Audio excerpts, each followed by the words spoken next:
Hello दोस्तों, कैसे आप सब। मैं प्रदीप कुमार आप सभी का स्वागत करता हूं आपके अपने YouTube चैनल इजी से एजुकेशन में। दोस्तों, आज हम चर्चा करेंगे भारतीय रॉकेट की। जी हाँ दोस्तों, भारतीय रॉकेट की चर्चा करने से पहले थोड़ा सा हम भारतीय रॉकेट के शुरुआत के दिनों में जाते हैं।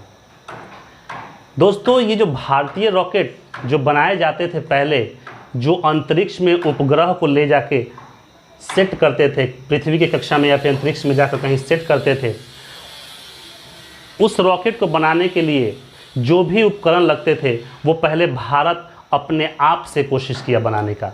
ठीक है, जब भारत ने पहला रॉकेट बनाया तो जब उस रॉकेट को उसने लॉन्च किया कि वो पृथ्वी की कक्षा में जाकर उस उपग्रह को सेट कर दे जाके, तो उसने देखा कि जो रॉकेट में जो इंजन लगा है वो इंजन ज़्यादा दूरी तक ट्रैवल नहीं कर पा रहा है। अब सोचिए, उतनी दूर तक आसमान में रॉकेट को जाना होता है, आप कितना फ्यूल उसमें डालेंगे ताकि वो रॉकेट अपने गंतव्य स्थान तक पहुंच पाएगा।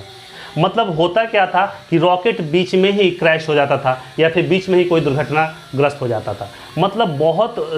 मतलब बहुत मुश्किलों का सामना करना पड़ा था। इसलिए भारतीय वैज्ञानिकों ने दो प्रकार की रॉकेट लॉन्च की टेक्निक अपनाई।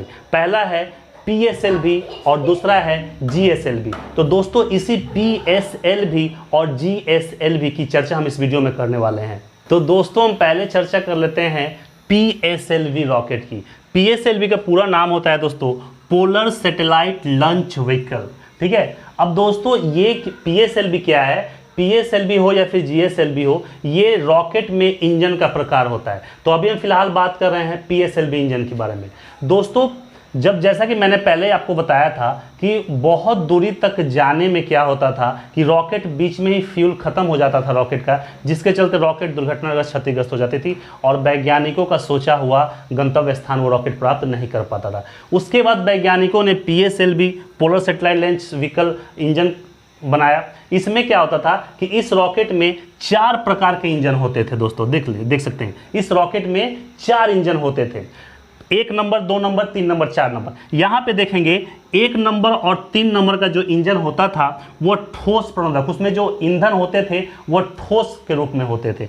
और अगर 2 नंबर और 4 नंबर का जो इंजन होता था उसमें जो होते थे द्रव प्रणोदक, मतलब लिक्विड फॉर्म में ईंधन होते थे। अब इससे वैज्ञानिकों को ये फायदा होने लगा कि रॉकेट पहले की अपेक्षा अब ज़्यादा दूरी तक ट्रैवल करने लगी। मान लीजिए कि पहले रॉकेट जितनी ट्रैवल करती थी उससे ज़्यादा, क्योंकि अब क्या था, इसमें 4 इंजन लगे हुए थे। पहले ये रॉकेट, ये मान लीजिए मैं ये रॉकेट बनाता हूँ, यहाँ पे ये रॉकेट उड़ रहा है, तो यहाँ पे जब ये रॉकेट उड़ेगा तो कुछ दूरी पे जाएगा तो उसके ये 1 नंबर इंजन का फ्यूल खत्म हो जाएगा, तो 1 नंबर इंजन यहीं पे डीएक्टिवेट हो जाएगा। उसके बाद 3 नंबर का इंजन एक्टिवेट हो जाएगा। मतलब कि अब 3 नंबर का इंजन उसके जहाँ तक पहुँचा है उसके आगे वो 3 नंबर का इंजन ले जाना शुरू कर देगा उस रॉकेट को। उसके बाद जब ये भी खत्म हो जाता है तो फिर 2 नंबर का जो लिक्विड फॉर्म वाला प्रणोदक है उसको वो इंजन ऑटोमेटिक स्टार्ट हो जाता है और वो लेके जाने शुरू हो जाता है। तो उसके बाद इस जो खत्म हो जाएगा, इसका लिक्विड फॉर्म खत्म हो जाएगा। उसके बाद ये 4 नंबर का इंजन, मतलब कि इससे क्या होगा ना कि थोड़ी थोड़ी दूर पे एक इंजन अपने काम को करता जाएगा और रॉकेट जो है अपने गंतव्य स्थान तक पहुंच जाएगा। दोस्तों, ये जो PSLV इंजन वाले रॉकेट होते थे ये पृथ्वी की कक्षा में सेट किया जाता था, क्योंकि इन्हीं रॉकेट की बदौलत हम पृथ्वी पे मौसम का अनुमान लगाते हैं या फिर किसी अन्य हवा, आंधी, तूफान के बारे में हम आगे से ही पता चल जाता है। वो यही रॉकेट PSLV है जो जाके जो भी उपग्रह होते हैं वो पृथ्वी की कक्षा में उसे जाके वो सेट कर देता है। दोस्तों PSLV इंजन वाला रॉकेट ये 900 से 1500 किलोमीटर की ऊंचाई तक ये जा सकता है और अपने साथ ये 800 से 1000 किलोग्राम तक के छोटे छोटे उपग्रह को अपने साथ ले जा सकता है। दोस्तों इसमें एक चीज़ ये हुआ कि पहले की अपेक्षा अब जो रॉकेट का इंजन था और क्षमता था बढ़ गई थी। दोस्तों, ये PSLV रॉकेट इंजन ही चंद्रयान-1 उपग्रह को चंद्रमा पे जाके सेट कर दिया था। यही PSLV रॉकेट था जिसके चलते वहाँ के खनिज पदार्थों की जानकारी हमें पहली बार प्राप्त हुई थी। तो जब PSLV का समय लद गया अब भारतीय वैज्ञानिकों को ज़रूरत पड़ी कि पृथ्वी की कक्षा से भी और ऊपर उपग्रहों को छोड़ा जाए। तो वहाँ पे उससे, जैसा कि मैंने उसका ऊंचाई बताया था, उससे ज़्यादा ऊंचे पे PSLV रॉकेट इंजन भी नहीं जाता था। लेकिन उसके बाद भारतीय वैज्ञानिकों ने बनाया GSLV रॉकेट इंजन। इसका पूरा नाम होता है जियो स्टेशनरी सैटेलाइट लॉन्च व्हीकल। दोस्तों इसमें 3 प्रकार के इंजन लगे हुए थे। पहले ये 3 प्रकार के इंजन लगे हुए हैं। पहले प्रकार के इंजन में ठोस प्रणोदक होता था, मतलब ईंधन होता था। दूसरे प्रकार में द्रव प्रणोदक ईंधन होता था, और तीसरे में जो सबसे इम्पॉर्टेंट है क्रायोजेनिक ईंधन होता था। तो अब इसमें क्या होता था कि कुछ दूरी तक ठोस ले जाता था रॉकेट को, उसके बाद ये खत्म होता था, ये 2 नंबर वाला द्रव ले जाता था, और उसके बाद ये फिर ईंधन खत्म हो जाता था। तो उस रॉकेट को आगे ले जाने में क्रायोजेनिक ईंधन काफ़ी कारगर साबित होता था। मतलब कि अब क्या होता था कि ये दूरी जो थी अब बहुत ज़्यादा, अब हम लोग अंतरिक्ष में बहुत ज़्यादा ऊंचाइयों पे उपग्रह को स्थापित करने में सक्षम हो गए थे GSLV के खोज के कारण।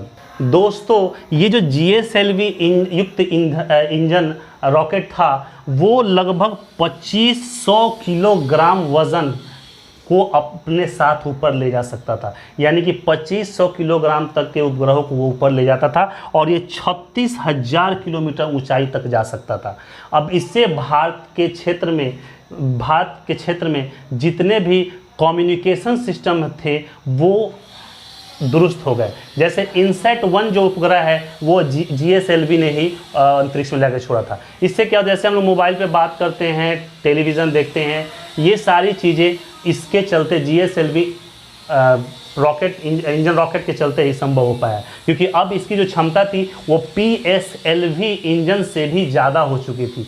PSLV इंजन कम ऊंचाई पे जाता था, जो सिर्फ पृथ्वी की कक्षाओं में ही उपग्रह को छोड़ता था, लेकिन ये पृथ्वी की कक्षा से भी ऊपर जाता था, और वहाँ पे सैटेलाइट को सिस्टम को बहुत ही ये स्ट्रॉन्ग कर दिया है। अब भारत भी दुनिया के उन राष्ट्रों में शामिल हो गया है जिन्होंने अंतरिक्ष में अपने सैटेलाइट सेट किए हैं। अभी तक 7 ही ऐसे देश थे जिन्होंने ये सैटेलाइट सेट किया था, लेकिन भारत भी इसमें अब शामिल हो गया है। लोगों ने 2 प्रकार के इंजन के बारे में तो पढ़ा था, जाना था, ठोस प्रणोदक, द्रव निरोधक, लेकिन इसमें जो आता है क्रायोजेनिक ईंधन क्या है, इसके बारे में थोड़ा सा चर्चा कर लेते हैं। ये बहुत ही इंपॉर्टेंट है, और यही क्रायोजेनिक ईंधन ही इसे बहुत दूर ले जाने में इसकी सहायता भी करता है। दोस्तों इस क्रायोजेनिक ईंधन की एक खास बात यह है कि ये -260 डिग्री सेल्सियस के न्यूनतम तापक्रम पर भी ये काम करता है। मतलब जैसे ये ऊपर जाता है तो वहाँ पे बहुत ठंडा बढ़ जाता है। जैसे आपको पता है कि जितने ऊपर जाएंगे, अंतरिक्ष की तरफ जाएंगे, ठंडा उतना ज़्यादा बढ़ेगा। तो यानी कि -260 डिग्री सेल्सियस के निम्न तापक्रम पर भी ये काम करता है। दोस्तों इस तरह के इंजन में हाइड्रोजन का द्रव फॉर्म और ऑक्सीजन का द्रव फॉर्म डाला हुआ होता है। इस ईंधन में हाइड्रोजन ऑक्सीजन दोनों होता है, लेकिन दोनों जो होगा वो लिक्विड फॉर्म में होगा, द्रव फॉर्म में होगा। अब इन दोनों के मिलने से उस रॉकेट ईंधन, क्रायोजेनिक इंजन को बहुत ज़्यादा सर्वाधिक बल प्राप्त होता है, जिसके चलते ये इंजन और मतलब बहुत दूरी तक सफ़र तय कर पाता है। दोस्तों एक बात मैं बताऊं कि जब भारत ये क्रायोजेनिक ईंधन नहीं बनाया था, उस समय ये टेक्नोलॉजी, क्रायोजेनिक इंजन की टेक्नोलॉजी रूस के पास थी और अमेरिका के पास भी थी। तो भारत चूँकि रूस का मित्र है, इसलिए भारत ने रूस से वो टेक्नोलॉजी मांगी क्रायोजेनिक ईंधन की। लेकिन रूस तो भारत को टेक्नोलॉजी देना चाहता था, लेकिन अमेरिका ने उस पर दबाव दिया कि आप भारत को ये टेक्नोलॉजी नहीं देंगे। दोस्तों अमेरिका एक ऐसा देश है ना कि वो चाहता ही नहीं है कि उसके आगे कोई दूसरा देश डेवलप करे, क्योंकि अगर कोई दूसरा डेवलप करेगा तो उसके अंडर में कोई रहेगा नहीं। ऐसे पूरे दुनिया का वो क्या बोलते हैं, लीडर बना फिर, इसीलिए लीडर बना फिरता है। चलिए दोस्तों, लेकिन जब भारत को रूस ने वो टेक्नोलॉजी नहीं दी अमेरिका के दबाव में आकर, तो भारत को वो बात बुरा लगा और भारत ने पहली बार फरवरी 2002 में इस क्रायोजेनिक ईंधन बनाया ही नहीं, बल्कि उसका सफल परीक्षण भी किया। तो दोस्तों कैसी लगी हमारी ये वीडियो? अगर हमारी वीडियो आपको अच्छी लगी हो तो इसे लाइक करें, शेयर करें, सब्सक्राइब करें, बेल आइकन को दबाना ना भूलें। मिलते हैं अगले वीडियो में, तब तक के लिए नमस्कार।